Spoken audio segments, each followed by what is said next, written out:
Ochalaba okwanjula n'embaga nga kukutuusibwako The City Bridals ku Kamukamu Plaza ne Hillwater Purity Nothing Less.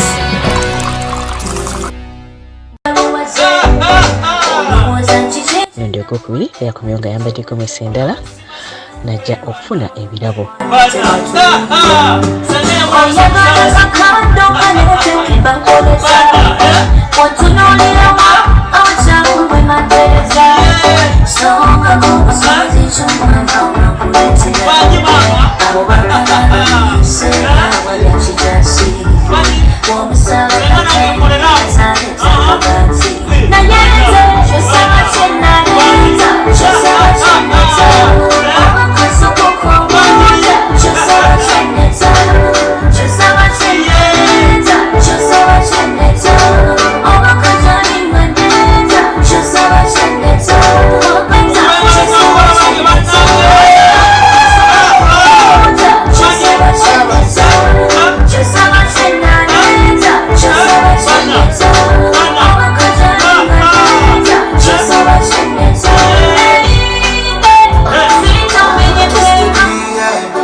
Birawo byabadde bingi ddala nno.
Kwera ngoli mklaba Delta TV tukole nkwagala nnyo bampita Sharita mazima wanvu era nga ndi wano n'omugolo omwami anyumye no waliyo omugagga mukuuma kati atono gwe bakuuma because olwaleero lulwe kwagala butayagala era nga muna itigenda kubanga tunyumya nawe jikira nti enviri ne backup kolebako Sharita's by the world ne Gomesi be banyambaza aba Sharita's tutegeka omukolo gonna engato zijja kato sales center mazo ina kubera ngonywa ga Hillwater ge maza gakyasinze atera nga City Bridals ina gowns ennongi ne chain dresses ebirungi ddala dino omugolo omwami yetegese omanyi bayito kubera nga everything is fine sibyo tena sebo bulungi nyabo sanyise nnyo okulaba nyabo akamuli nkako senga yakujjeeyo dda oba bimachingira ku kooti bino bimachingira ku kooti olwe kwetegekera omukolo bakuwa full package amina badde sinnagira bake kooti ejja n'akamuli kaayo amina biri wano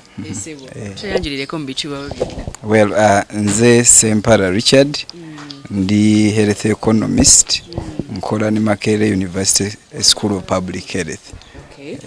Mwebale emirimu sebo kale nyabo mwebale kutuuka ku lunaku tubadde tulindidde mukama mulungi buli kimu kiryoke amina kyonna biryoke tulinda bulinzi kula mugole olowooza afaanana atya well nsuubira afaananye bulungi mwesunze mulaba omukyala oddawo omukyala oyo omulungi omukyala twamujja Mpigi Kalagala omwami n'omukyala Masembe Musumba Masembe era gye wamusanga omukyala gye namusanga olunaku lwasookera ddala okumulaba era gye wamusanga oli ogenze kolayo ki emirimu gyaffe gino olumu n'okubeera eyo ku kyalo Lwao tata wadde mukanzo nazo nnyingi kusaba okkiriza neyo gibate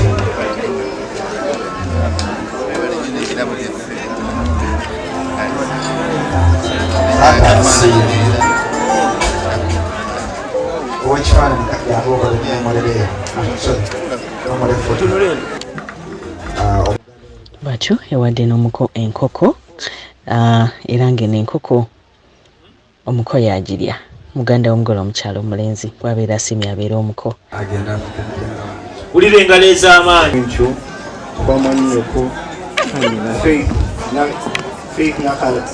Nakimera mukuwa nga talina okukamugo konna era making sure nti omukuma bulungi otambula amiina ne ŋŋamba ono ajja tukolera bulungi. Walaba ki yali ayambadde atya ki ekyasinga okukuba first sight? Mukyala nammwe unaamulaba mujja kugamba nti weewaawo agwanidde otwalibwa okuwasibwa. Watyamu kugamba kagambo olunaku olwasooka? Era oba otyamu ensonyi ki naye Mukama yatusobozesa ne tukkiriziganya. Amiina. Banga lyenkana ki kati ssebo? Weero twerayidde kutandika okwogera ku by'obufumbo myaka 2 emabega.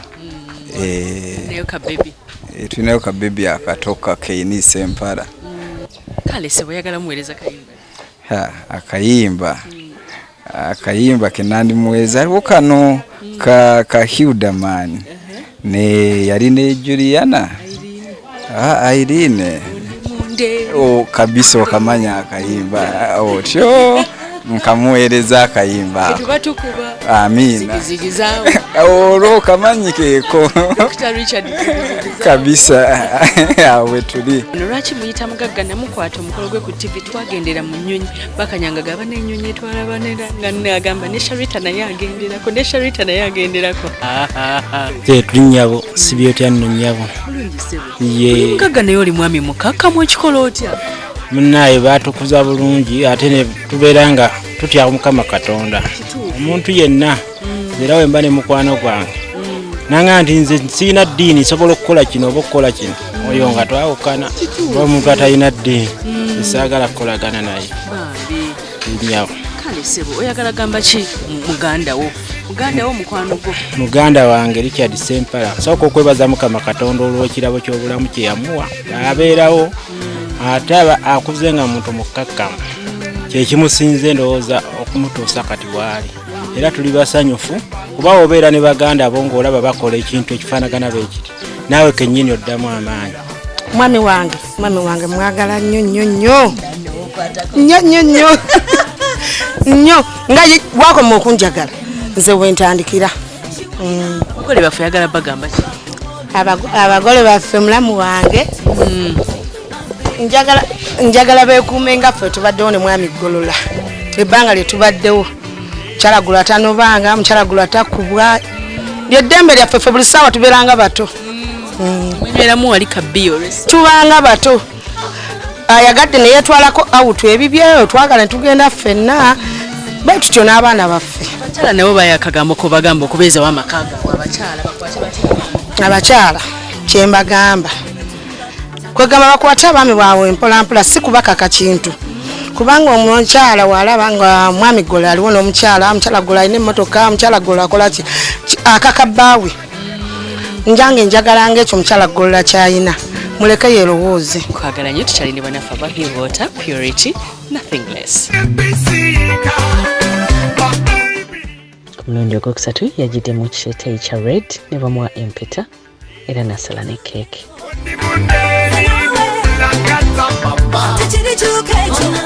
Empeta ye ebeera engagement ring nga yadde abeera tannamuwasa naye abeera amusibyeko titewabaawo amuzannyirako.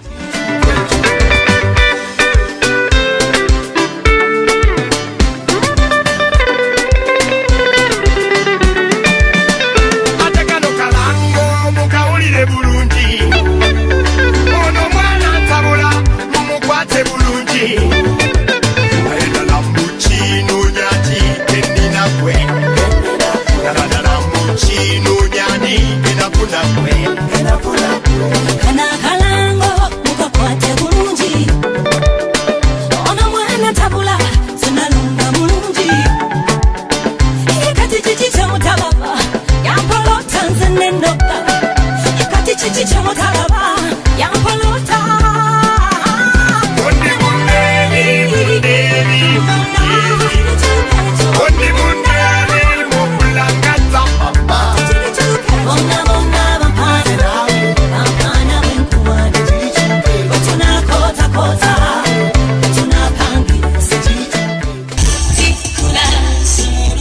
omukyala yakyusizza n'adda mu gomesi ng'eriko kalazi ez'enjawulo n'aleeta akabbo ka muwala.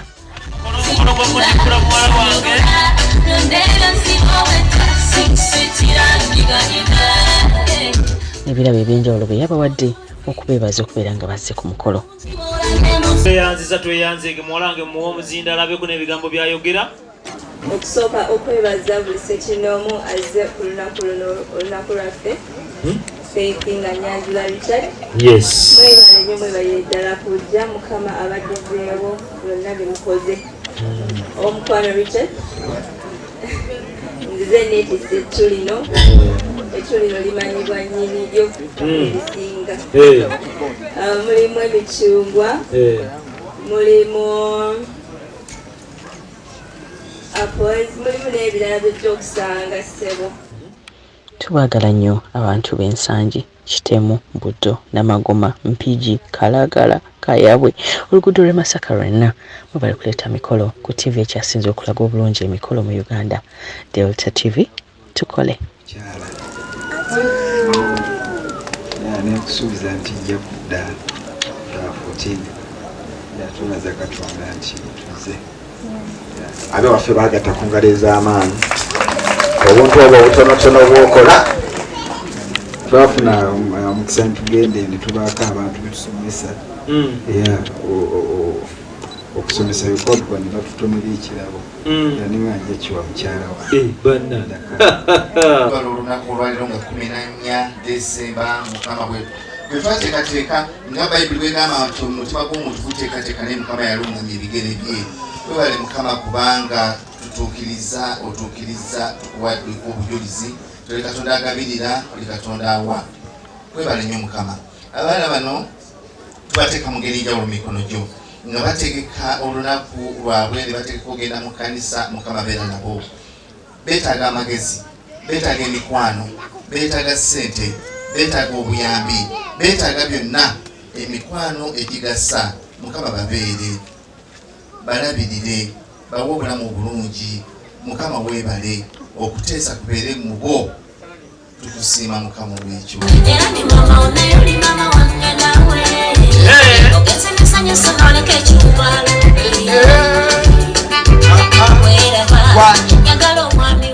SHARITAH'S by the world twasazeewo ne tuddiza ku balabi baffe era ng'omukyalo ono gwe twaddiza yazze ne tumukolako nga Delta TV eliwamu ne SHARITAH'S by the world ne tubaddiza entasiima ebulajwa nga mutulabye bannaaye nga mulabye embaga. Mukyala yazze ne tumukolako katutuuseko bwe kyabadde ng'ajja ku SHARITAH'S by the world courtesy of Delta TV okumukyusa enfaanana. Kwagala nnyo. Beera omuwanguzi ku Delta TV wangula petroli w'emmotoka engano yakaswa ate tewerabira nti buli wiiki omukyalo munnamukisa aba SHARITAH'S by the world bajja kumukolako enviiri enjala fesho yenna atemagane nga tusemberera okufundikira akazannyo kaffe ak'ekikapu ekya Delta TV tukole akatandikibwa ku ntendeko y'omwezi guno wakati mu kuddiza abalabi baffe era nga kakuggwera ku jogis ebulaga ku lw'emitiyana ku Ssekukkulu. Olwaleero omukyala nnamukisa eyawangulidde ekibuuzo ayoyoteddwa aba Sharita Bridals World. Kansooka okwebaza Delta TV n'omukyala Shanita mazima wanvu. Monica Nassaazi oluvannyuma lw'okuddamu ekibuuzo akedde ku Delta TV tukole asobola okukolwako ng'omukyala era nga bwe kiri mu kalango kaffe ak'ekikapu era nga yaniriziddwa omuweereza wa programu ya Pillow Talk Sophie Love era nga yamuwerekedde okutuusa lw'alinnye emmotoka ya Delta TV tukole emutuusizza ku saloon. Devo chango ya kwera kagenda mu saloon at SHARITAH'S Hair Clinic kubera nga tebamuyoyota asobola okubeera nga naye ate alabika bulungi mu kaseera kaneno. Mukama nansasira nemba nnambeemu kuba nanswadde baby girl kubanga njiraba okyegeera kati bwe sitawangula kyandinumye nnyo. Nassaazi ng'atuuka ayaniriziddwa abakozi ba Sharita Bridals World ku kizimbe ekya Shell Complex ground floor okuliraana ekitebe ky'eggaali y'omukka wano mu kibuga Kampala. Wakati mu ssanyu ery'ekitalo Nassaazi bamukozeeko ng'omukyalo okumulongoosa enviiri enjala fasho okumulongoosa olususu asobola okunana. Omuweereza wa programu ey'emikolo n'embaga wano ku Delta TV tukole Sharita mazimwanvu era nga yina ensaaluuni eno ayogeddeko n'omuwanguzi ono Nassaazi ne yeebaza Delta TV tukole.